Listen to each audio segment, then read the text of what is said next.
வணக்கம். Integral calculus area of curved surface area நம்ம பார்க்க போகிறோம்.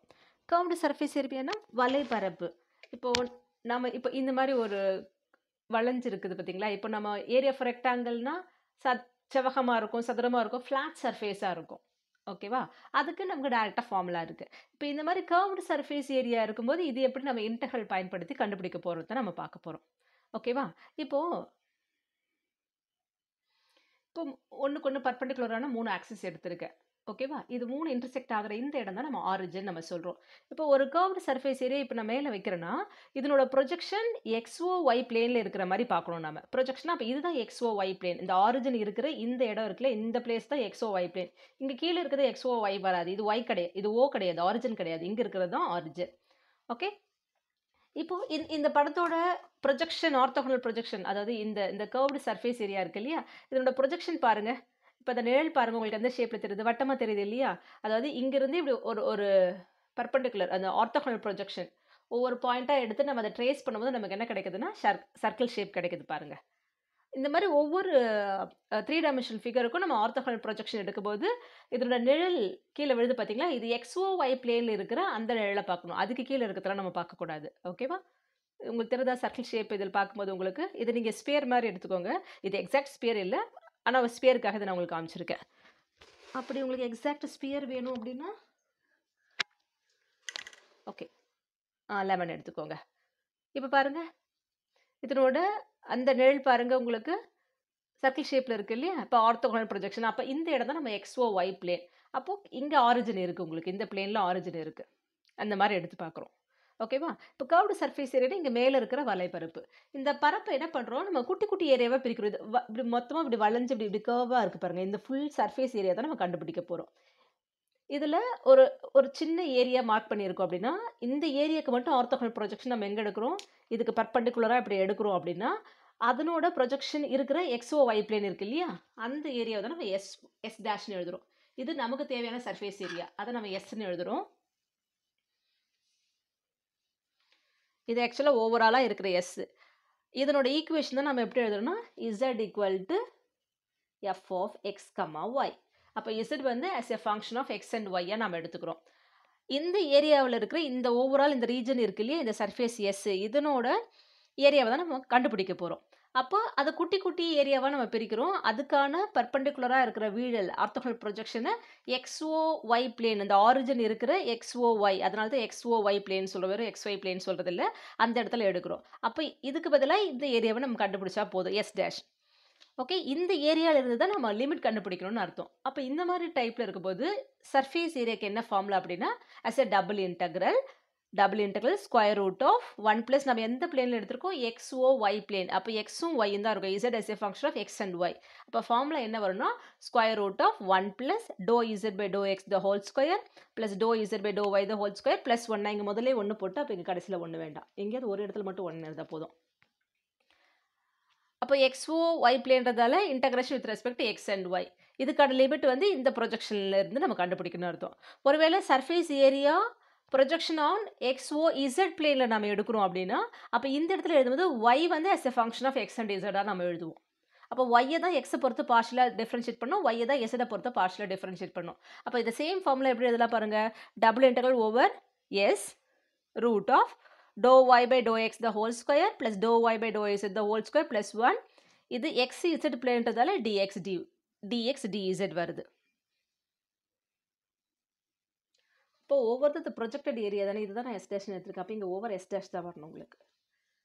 இதுவே surface area the projection on YOZ plane அப்படி எடுக்கிறேன்னா அப்போ இங்கே வந்து Z as a function of Y and Z இருக்கிறோம். அப்போ அந்த same formula double integral over S டேஷ்ன்றது area over the projection orthogonal projection அர்த்தம். ஸ்கொயர் ரூட் ஆஃப் எக்ஸ் வந்து as a function of y z எழுதுவோம்.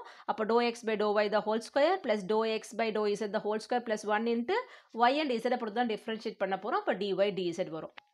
இதுதான் இந்த ஏரியா ஆஃப் கர்வ்டு சர்ஃபேஸ் ஏரியாக்கு ஃபார்முலா. ஸோ இதை பேஸ் பண்ணி ஒரு கொஸ்டின் நம்ம பார்க்கலாம். Find the area of surface of the sphere of radius A. Sphere வந்து கோளம். அப்போ இதனோட ரேடியஸ் வந்து ஆறுன்னு கொடுத்துருக்காங்க. இந்த சர்ஃபேஸ் ஏரியா இந்த வலை பரப்பு இருக்கு இல்லையா? இந்த பரப்பை தான் கண்டுபிடிக்க சொல்லியிருக்காங்க. இதனோட சென்டர் என்னன்னு கொடுக்குற ரேடியஸ் மட்டும்தான் 6 கொடுத்துருக்காங்க இல்லையா? வழக்கமாக ஒரு ஸ்பியரோட ஈக்குவேஷன் சென்டர் 0,0,0 எடுத்தால் நம்ம ஈஸியாக இருக்கும். அப்போ நம்ம ஈக்குவேஷன் ஆஃப் ஸ்பியர் பி நம்ம என்ன எடுத்துக்கிறோம், x square plus y square plus jet square equal to radius square. Radius வந்து ஆர் கொடுத்துருக்கிறதுனால நம்ம ஆர் ஸ்கொயர்னு எடுத்துக்கிறோம். இது ஈக்குவேஷன் 1 நம்ம எடுத்துக்கிறோம். இப்போ சர்ஃபேஸ் ஏரியா இருக்கு இல்லையா, இப்போ நம்ம இது ஒரு ஸ்பியர் இருக்குது. இதை வந்து நம்ம இப்படி இதுதான் நம்ம எக்ஸ்ஓ ஒய் பிளேன் எடுக்கிறோம். இப்படி நான் கட் பண்ணுறேன் அப்படின்னா 2 ஈக்குவல் பார்ட்டாக பிரியுது. அப்போ இந்த இடத்துல எக்ஸ்ஓ ஒய் பிளேனில் இங்கே இருக்குதுன்னா இங்கே சர்க்கிள் ஏரியா இருக்கும். மொத்தமாக பார்க்கும்போது இது செமிஸ்பியராக இருக்கும் உங்களுக்கு. ஹெமிஸ்பியர் அது அரைக்கோளமாக இருக்கும் உங்களுக்கு. ஓகேவா? ஆனால் இங்கே மேலே இருக்கிற இந்த சர்ஃபேஸ் பார்த்தீங்கன்னா உங்களுக்கு வட்டமாக இருக்கும். இதை மறுபடியும் இப்படி ஒரு பர்பண்டிகுலர் இப்படி ஒரு பர்பண்டிகுலர் வெட்டும்போது நமக்கு 8 ஈக்குவல் பார்ட்ஸாக கிடைக்கும். அதிலிருந்து ஒரு போர்ஷன் மட்டும் எடுக்கிறோம் அப்படின்னா இப்படி இருக்கும். ஓகே, ஒரு ஸ்பியர்லேருந்து ஒரு போர்ஷன் மட்டும் எடுத்துக்கிறோம். இப்போ இங்கே பாருங்கள், இது எக்ஸ் ஆக்சிஸ், ஒய் ஆக்சிஸ், இது இசட் ஆக்சிஸ். இது எல்லாம் இன்டர்செக்ட் ஆகிற இந்த இடம் தான் உங்களுக்கு ஆரிஜின். அப்போ இந்த போர்ஷன் தான் நம்ம என்ன சொல்கிறோம், ஆக்டென்ட்னு சொல்கிறோம். 8 ஈக்குவல் பார்ட்ஸாக இருக்கிறதுனால இதை நம்ம ஆக்டென்ட் அப்படின்னு நம்ம சொல்கிறோம். ஃபர்ஸ்ட் ஆக்டென்ட் பாசிட்டிவ் ஆக்டென்ட் மட்டும் எடுத்திருக்கோம். அப்போ உங்களுக்கு இந்த ஏரியா பாருங்கள் எப்படி இந்த வளைஞ்சு வந்திருக்கு இல்லையா. ஓகே, அப்போ இங்கிருந்து இப்போ இந்த போர்ஷன் தான் நான் குட்டி ஏரியாவாக பிரிக்கணும். இதோட ப்ரொஜெக்ஷன் நம்ம எங்கே பார்க்கணும், இங்கே பார்க்கணும். எக்ஸ்ஓ ஒய் பிளேனில் இங்கே நம்ம பார்க்கணும். இது ஃபுல்லாக எடுக்கணும்னா சர்க்கிளாக தான் இருக்க போகுது. அப்போது இந்த மொத்த சர்ஃபேஸ் ஏரியா ஆஃப் த ஸ்பியரை வந்து 8 டைம்ஸ் சர்ஃபேஸ் ஏரியா இந்த ஃபர்ஸ்ட் ஆக்டென்ட் எடுக்கலாமா, அதுதான் இங்கே எழுதியிருக்கேன். அப்போ ஆர்த்தோகனல் ப்ரொஜெக்ஷன் எங்கே இருக்கும், on the x o Y plane. அப்போ எக்ஸ்ஓ ஒய் பிளேனா ஒரு ஸ்பியர், இந்த ஸ்பியரோட ஈக்குவேஷன் தான் x square plus y square plus jet square equal to r square. X y plane சொல்லும் போது அங்கே இசட் ஜீரோ எடுத்திங்கன்னா இந்த ஸ்பியரே நமக்கு சர்க்கிளாக ரெடியூஸ் ஆகிடும். ஓகே, இதுதான் X square plus y square equal radius அதே தான் இருக்க போகுது. ஸ்பியருக்கு என்ன ரேடியஸோ இந்த வட்டத்துக்கும் அதே ரேடியஸ் தான் இருக்க போகுது. இப்போ required surface area equal to நம்ம என்ன எழுதலாம், 8 டைம்ஸ் சர்ஃபேஸ் ஏரியா இந்த ஃபர்ஸ்ட் ஆக்டென்ட். அப்போ நம்ம projection on x o Y plane எழுதியிருக்கோம். அப்போ நமக்கு ஃபார்முலா என்ன இருக்கும், 8 times square root of double integral square root of dou z by dou x the whole square plus dou z by dou y the whole square plus 1 into dy dx. நம்ம dx dy எழுதலாம், இல்லை dy dx எழுதலாம். அதுக்கேற்ற மாதிரி நம்ம limit கண்டுபிடிக்கணும். அப்போ dyன்னு சொல்லும்போது இன்னர் ஒன்னுக்கான லிமிட் நம்ம ஒய்க்கு கண்டுபிடிக்கிறோம், அவுட்டர் ஒன்னுக்கான லிமிட் எக்ஸை கண்டுபிடிக்கிறோம். அதுக்கு முன்னாடி இந்த dou z by dou x dou z by dou y நம்ம கண்டுபிடிக்கலாம். So sphere equation with radius r நமக்கு என்னது, x square plus y square plus z square equal to r square. இதை தான் நம்ம 1ன்னு எடுத்துக்கிறோம். நம்ம வழக்கமாக இங்கே என்ன எழுதுவோம், இசட் வந்து நம்ம எடுக்கிற ப்ரொஜெக்ஷன் வந்து எக்ஸ்ஓ ஒய் பிளேன். அப்போ Z as a function of X ஒய்யாக நம்ம எழுதுவோம். இதை மைண்டில் வச்சுக்கோங்க. இப்போ இதிலிருந்து இசட் வந்து ஃபங்க்ஷன் ஆஃப் எக்ஸ் அண்ட் ஒய்னா எக்ஸும் ஒய்யும் இண்டிபெண்டன்ட் வேரியபிள், இசட் வந்து டிபெண்டன்ட் வேரியபிள். அப்போ நம்ம இங்கே doe Z by to X கண்டுபிடிக்கலாம், doe Z by to Y கண்டுபிடிக்கலாம். அப்போ இசட்டை எக்ஸை பொறுத்து பார்ஷியலாக டிஃப்ரென்ஷியேட் பண்ணுறோன்னா ஒய் வந்து கான்ஸ்டண்ட்டாக ட்ரீட் பண்ணணும். ஓகேவா? அப்போ இங்கே என்ன பண்ணுறோம், differentiate 1 partially with respect to X. எக்ஸை பொறுத்து பார்ஷியலாக டிஃப்ரென்ஷியேட் பண்ணும்போது ஒய் கான்ஸ்டன்ட். அப்போ இந்த இடத்துல இசட் கான்ஸ்டன்டான்னு கேட்பீங்க, இசட் கான்ஸ்டன்ட் கிடையாது. ஏன்னா இசட் வந்து ஃபங்க்ஷன் ஆஃப் எக்ஸ் ஒய். அப்போ எக்ஸ் ஸ்கொயரை டிஃப்ரென்ஷியேட் பண்ண 2x, ஒய்யை எக்ஸை பொறுத்து பண்ணும்போது கான்ஸ்டன்ட் 0 ஆகிடும். இசட் ஸ்கொயரை எக்ஸை பொறுத்து பண்ணும்போது ஏன்னா இசட் வந்து டிபெண்ட் ஆன் எக்ஸாக இருக்குது. அப்போ 2z இன்ட்டு, ஆனால் வெறும் எக்ஸ் மட்டும் கிடையாது இல்லையா.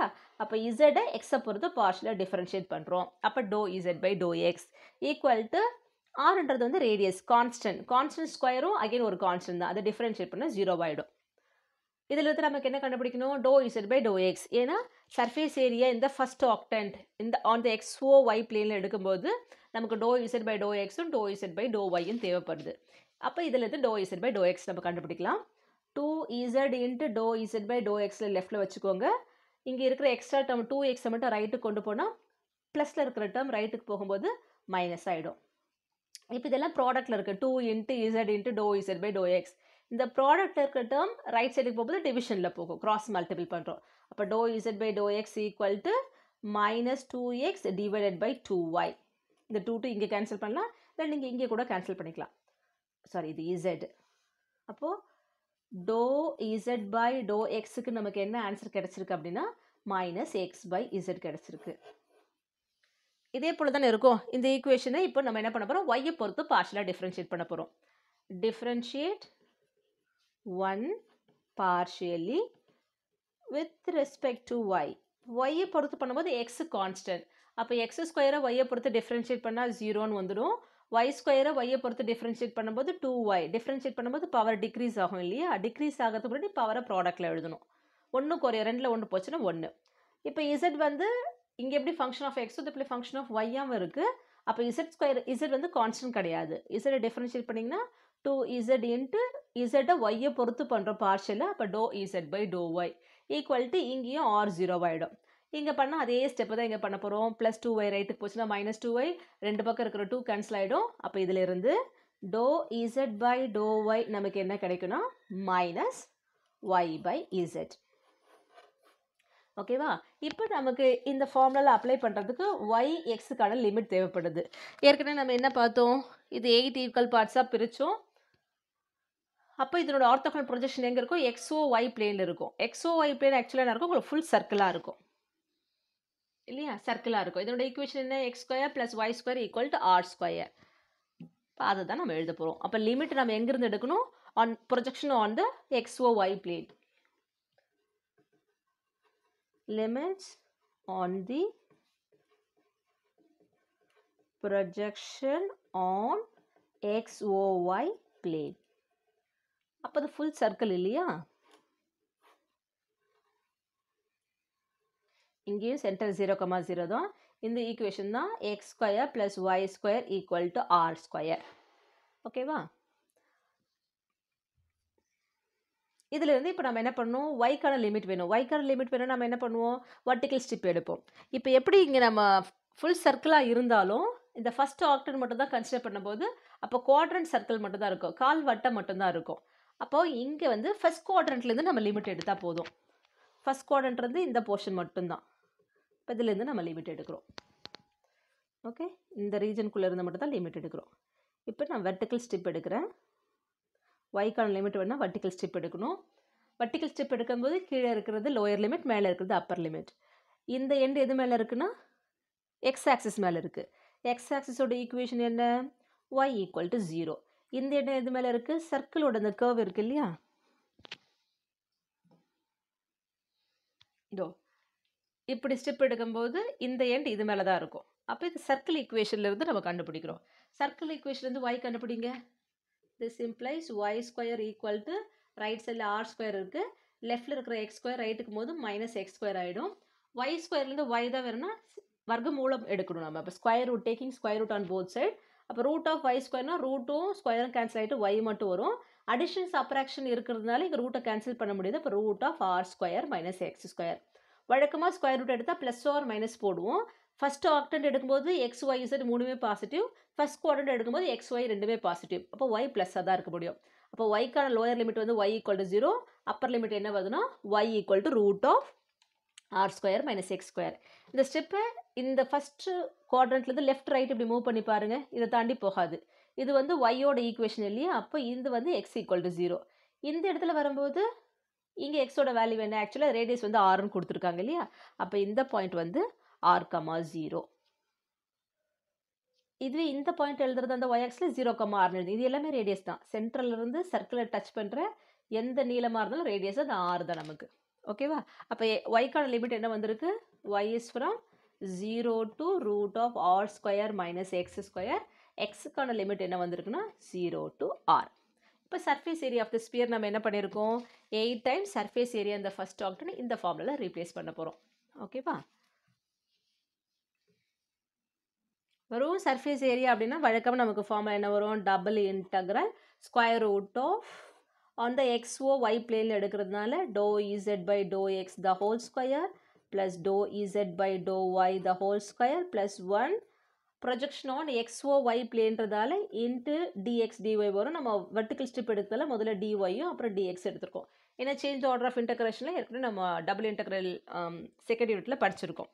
ஓகேவா? இங்கே சர்ஃபேஸ் ஏரியா வந்து ஏரியா இந்த ஃபஸ்ட் ஆக்டட் இன்ட்டு 8 டைம்ஸ் போட்டிருக்கோம், அதனால 8 டைம்ஸ் போடுறோம். இப்போ இன்னர் ஒன் எதுக்கான லிமிட் எழுதணும்? வர்டிக்கல் ஸ்ட்ரிப் எடுக்கிறதுனால ஒய்க்கான லிமிட். ஒய்க்கான லிமிட் நம்ம என்னென்னு கண்டுபிடிச்சிருக்கோம்? லோயர் லிமிட் வந்து 0, அப்பர் லிமிட் வந்து root of r square minus x square. அப்போ இங்கே y equal to 0 to y equal to root of r square minus x square. அப்போ அவுட்டர் ஒன் வந்து எக்ஸுக்கான லிமிட் நம்ம எழுதுவோம். இங்கே வந்து x equal to 0 to x equal to r. Okay, இப்போ நம்ம என்ன பண்ண போகிறோம், இந்த ஃபார்முலாவில் do Z by to x do Z by do ஒய்க்கான வேல்யூஸை ரீப்ளேஸ் பண்ண போகிறோம். So this is equal to 8 times 0 to r, இது எக்ஸுக்கான லிமிட், ஒய்க்கான limit 0 to root of r square minus x square square root of, ஆக்சுவலாக நம்ம ஏற்கனவே ஃபார்முலா எழுதிருக்கிறதுனால இங்கே எழுத வேண்டாம், நான் மறுபடியும் எழுதியிருக்கேன், நீங்கள் எழுதாமல் டேரெக்டாகவே சப்ஸ்டியூட் பண்ணிக்கலாம். இப்போ dou Z by to x நம்ம என்னென்னு கண்டுபிடிச்சிருக்கோம், மைனஸ் எக்ஸ் பை இசட் கண்டுபிடிச்சிருக்கோம். அப்போ இதுலேருந்து இந்த ஹோல் ஸ்கொயர் பண்ணிங்கன்னா ஸ்கொயரிங் ஆன் போத் சைட் பண்ணுங்கள், dou Z by to x the whole square equal to minus square பண்ணுறது ப்ளஸ் ஆகிடும். ப்ராடக்ட் டிவிஷனில் தான் தனித்தனியாக ஸ்கொயர் பண்ணுவோம், அடிஷன் சப்ராக்ஷன் தான் பண்ண முடியாது. அப்போ x square by z square. இதே போல் இதை ஸ்கொயர் பண்ண போது do Z by to Y the whole square பண்ணுறோம் அப்படின்னா மைனஸ் ப்ளஸ் ஆகிடும், ஒய்யை ஸ்கொயர் பண்ணால் ஒய் ஸ்கொயர், இசட் ஸ்கொயர் பண்ணும்போது இசட் ஸ்கொயர். இப்போ ரீப்ளேஸ் பண்ணலாமா, அப்போ டோ இசட் பை டோ எக்ஸுக்கு பதிலாக x square divided by z square plus do Z by do ஒய்க்கு பதிலாக y square by z square plus 1 dy dx. Square ரூட்டுக்குள்ளே 1 2 3 term அடிஷனில் இருக்குது, இது 2 ஃப்ராக்ஷனில் இருக்குது. அப்போ ஒரு ஃப்ராக்ஷன்லையும் ஒரு ஹோல் டேர்மையும் நம்ம ஆட் பண்ணுறோம் அப்படின்னா எல்சிஎம் எடுப்போம். இது ரெண்டுத்துக்கும் சேம் டினாமினேட்டர் இருக்கிறதுனால அதுதான் எல்சிஎம். அப்போ 8 times integral 0 to r integral 0 to root of r square minus x square square root of x square plus y square, அதாவது எல்சிஎம் இங்கே இசட் ஸ்கொயர் எடுத்திருக்கோம். இந்த சேம் டேர்ம் இருக்கிறதால நியூமரேட்டர் ஆஸ் இட் இஸ் எழுதலாம், இங்கே இல்லாதால cross multiple பண்ணுறோம். இப்போ x square plus y square plus jet square என்ன இருக்குது நமக்கு, இந்த ஸ்பியர் ஈக்குவேஷனோட லெஃப்ட் ஹேண்ட் சைடு இல்லையா, ஸ்பியர் ஈக்குவேஷன் வந்து X square plus y square plus z ஸ்கொயருக்கு பதிலாக நம்ம என்ன ரீப்ளேஸ் பண்ணலாம், ஆர் ஸ்கொயரை ரீப்ளேஸ் பண்ணலாம். ஸோ அதுதான் நம்ம அடுத்த ஸ்டெப்பில் ரீப்ளேஸ் பண்ண போகிறோம். மீதி இன்னும் நம்ம இன்டகிரேட் பண்ணலை, அதனால் டபுள் இன்டகிரல் இந்த டிஒய் டிஎக்ஸ்லாம் ஆஸ் இட் இஸ் அப்படியே எழுதுகிறோம். So 8 times integral 0 to r integral 0 to root of r square minus x square square root of x square plus y square plus z ஸ்கொயருக்கு பதிலாக r square by z square dy dx. அப்போ root எடுத்தால் product டிவிஷனில் இருந்துச்சுன்னா தனித்தனியாக root கொடுக்கலாம். இப்போ root of r square நமக்கு என்ன ஆகும், ரூட் ஆஃப் ஆர் ஸ்கொயர்னால் ஆர் ஸ்கொயர் பவர் 1/2 கேன்சல் ஆகிட்டு வெறும் ஆர் மட்டும் வரும். அதே போல் ரூட் ஆஃப் இசட் ஸ்கொயருக்கும் இசட் மட்டும் வரும். எழுதலாமா, அப்போ 8 0 to r 0 to root of r square minus x square r by z dy dx. இப்போ எதை பொறுத்து நம்ம ஃபஸ்ட்டு இன்டகிரேட் பண்ண போகிறோம், ஒய்யை பொறுத்து பண்ண போகிறோம். ஆர்ன்றது என்னது, ரேடியஸ் கான்ஸ்டன்ட் வெளியே எடுத்துடலாம். அப்போ இசட்டும் கான்ஸ்டண்டா சொல்லுங்கள், கிடையாது. ஏன்னா இந்த சர்ஃபேஸ் ஏரியாவாக நம்ம எடுக்கும்போது இசட் வந்து as a function of x ஒய்ன்னு நம்ம சொல்லுவோம் இல்லையா. அப்போ இந்த இசட் எங்கேருந்து கண்டுபிடிக்கிறது அப்படின்னா அந்த ஸ்பியர் ஈக்குவேஷன்லேருந்து கண்டுபிடிக்கணும். ஸ்பியர் ஈக்குவேஷன் என்ன நமக்கு, x square plus y square plus z square equal to r square. இதிலிருந்து இசட்டை கண்டுபிடிங்க, இசட் ஸ்கொயர் மட்டும் லெஃப்ட்டில் வச்சுக்கோங்க, ரிமைனிங்லாம் ரைட்டில் கொண்டு போகிறோம். இங்கே அடிஷனில் இருக்கிறதுல சப்ராக்ஷனாக மாறுது, நமக்கு இசட் மட்டும்தான் தேவை. இப்போ square root of addition subtraction தான் தனித்தனியாக எடுக்க முடியாதுன்னு சொல்லியிருக்கேன். வழக்கமாக ப்ளஸ் ஆர் மைனஸ் வரும், நம்ம ஃபஸ்ட்டு ஆக்டெண்ட் பாசிட்டிவ் ஆக்டெண்ட் எடுத்துருக்கிறதுனால பாசிட்டிவ் இசட் தான் எழுதுகிறோம். அப்போ r square minus x square minus y square. அப்போ இந்த இசட்டுக்கு பதிலாக இந்த ஃபங்க்ஷன் ஆஃப் இப்போ எக்ஸ் ஒய் வந்துருச்சு பாருங்கள், இதை தான் ரீப்ளேஸ் பண்ண போகிறோம். எழுதலாமா, so this is equal to 8 times integral 0 to r integral 0 to root of r square minus x square. R வந்து கான்ஸ்டன்ட், நான் வெளியே எடுத்துடுறேன். அப்போ நமக்கு 1 பை ரூட் ஆஃப் இசட்டுக்கு பதிலாக r square minus x square minus y square dy d x. இப்போ நம்ம ஒய்யை பொறுத்து இன்டகிரேட் பண்ண போகிறோம். ஒய்யை பொறுத்து இன்டகிரேட் பண்ணும்போது எக்ஸ் கான்ஸ்டன்ட். இப்போ தான் நம்ம ஃபார்முலா ஒன்று ஞாபகம் வச்சுக்கணும். ஏற்கனவே வேறு ஃபார்முலா சொல்லி கொடுத்துருப்பேன் வேறு ப்ராப்ளத்தில். 1 by root of a square minus x square dx. அதாவது 1 by root of a square minus x square எப்போ வரும்னா சைன் இன்வர்ஸ் எக்ஸ் பை ஏவை டிஃப்ரென்ஷியேட் பண்ணும்போது தான் வரும். இப்போ இதுக்கான இன்டகிரேஷன் வந்து sine inverse of x by a. அப்போது இங்கே எக்ஸ்ன்றது variable, x square x variable, a ஸ்கொயரில் கான்ஸ்டன்ட் ஏ கான்ஸ்டன்ட். அப்போ எக்ஸ் ஸ்கொயருக்கு ஸ்கொயர் ரூட் எடுத்தால் எக்ஸ், தனியாக ஏ ஸ்கொயருக்கு ஸ்கொயர் ரூட்டாக எடுத்தால் ஏ, அதுதான் sine inverse of x by a. இப்போ இதே போல் ஃபார்முலா ஒய்யை வச்சு எழுதும்போது ஒய் வேரியபிளாக வச்சு எழுதுகிறோம். சப்போஸ் நான் இந்த பி ஸ்கொயருக்கு கான்ஸ்டண்ட்டாக எழுதுகிறேன், இப்படி எழுதுகிறேன் அப்படின்னா இப்போ ஒய் வேரியபிள் பி கான்ஸ்டன்ட், ஒய்யை பொறுத்து தான் இன்டகிரேட் பண்ணுறோம். அப்போ sine inverse of y by பின்ட்டு வரும். ஒருவேளை இதுவே integral 1 by root of b minus y square dy இருக்குன்னு வச்சுக்கோங்களேன். வேரியபிள் ஸ்கொயர் கரெக்டாக இருக்குது, 1 பை இர்ரேஷனல் ஃபங்க்ஷன் இருக்குது, அதில் ஒய்க்கு ஸ்கொயர் வேரியபிளுக்கு ஸ்கொயர் இருக்குது, இங்கே கான்ஸ்டன்ட் பின்னு இருக்குது. பி ஸ்கொயர் வந்தால் தான் பி எழுதுகிறோம். அப்போ பி வந்துச்சுன்னா அதுக்கு ரூட் எடுத்துன்னா ரூட் பின்னு வரும். அப்போ இதனோட ஆன்சர் என்ன வரும், sin inverse of y by root bன்ட்டு வரும். வித்தியாசம் புரியுதா உங்களுக்கு?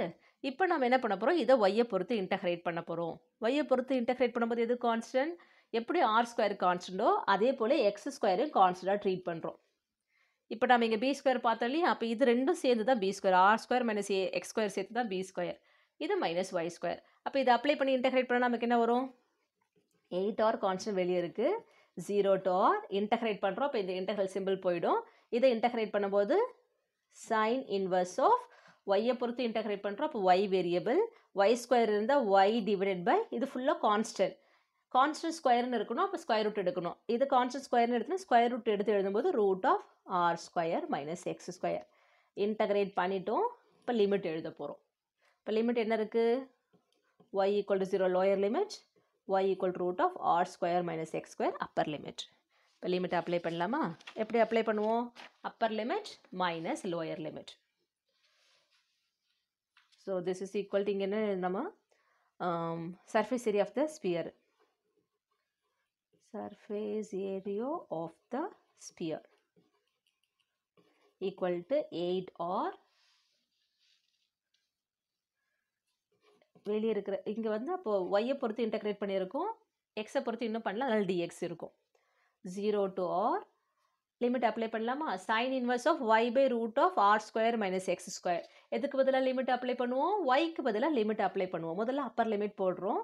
அப்போ சைன் இன்வர்ஸ் ஆஃப் ஒய்க்கு பதிலாக root of r square minus x square, root of r square minus x square divided by, ஏற்கனவே இங்கே root of r square minus x square இருக்குது, அப்பர் லிமிட் போட்டுட்டோம்.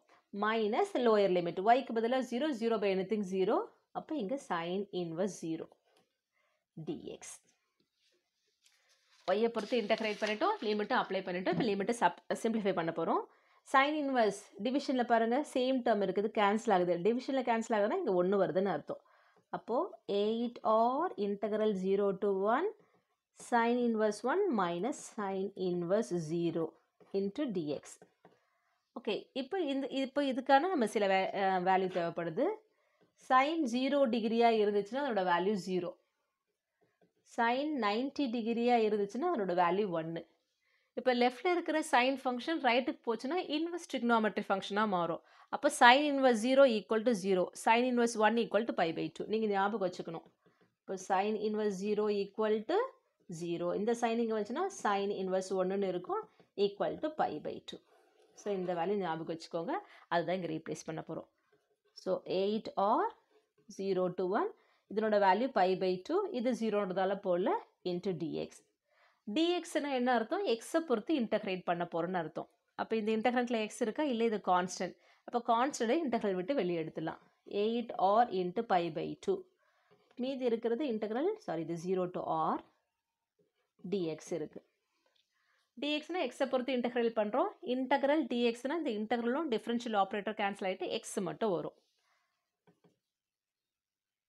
இங்கே என்ன பண்ணலாம்? ப்ராடக்ட் டிவிஷன் இருக்குல்லையா, நியூமரேட்டர் டினாமினேட்டர் 8 ரெண்டையும் 2ஆல் அடிச்சா இது 1 முறை, இது 4 முறை. அப்போ 4r இன்ட்டு பைனா 4 பை ஆர்னு எழுதுகிறோம். டிஎக்ஸ் இன்டகிரேட் பண்ணால் எக்ஸு, இதுக்கான லிமிட் 0 to r.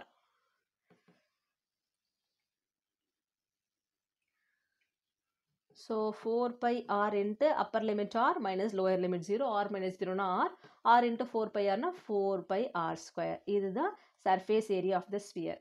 சின்ன கிளாஸில் நம்ம படிச்சிருப்போங்க, கோளத்தின் வலைப்பரப்பு அப்படின்னு 4 பை ஆர் ஸ்கொயர் நம்ம கொண்டு வந்திருக்கு பாருங்கள், அந்த ஆன்சர் இப்படி தான் வருது. Surface area of the sphere of radius ஆர்னு கொஷனில் கொடுத்துருக்காங்க, அதனால தான் இங்கே ஆர் ஸ்கொயர் வந்திருக்கு. ஓகே, இன்னொரு காணொலியில் நம்ம சந்திக்கலாம். நன்றி, வணக்கம்.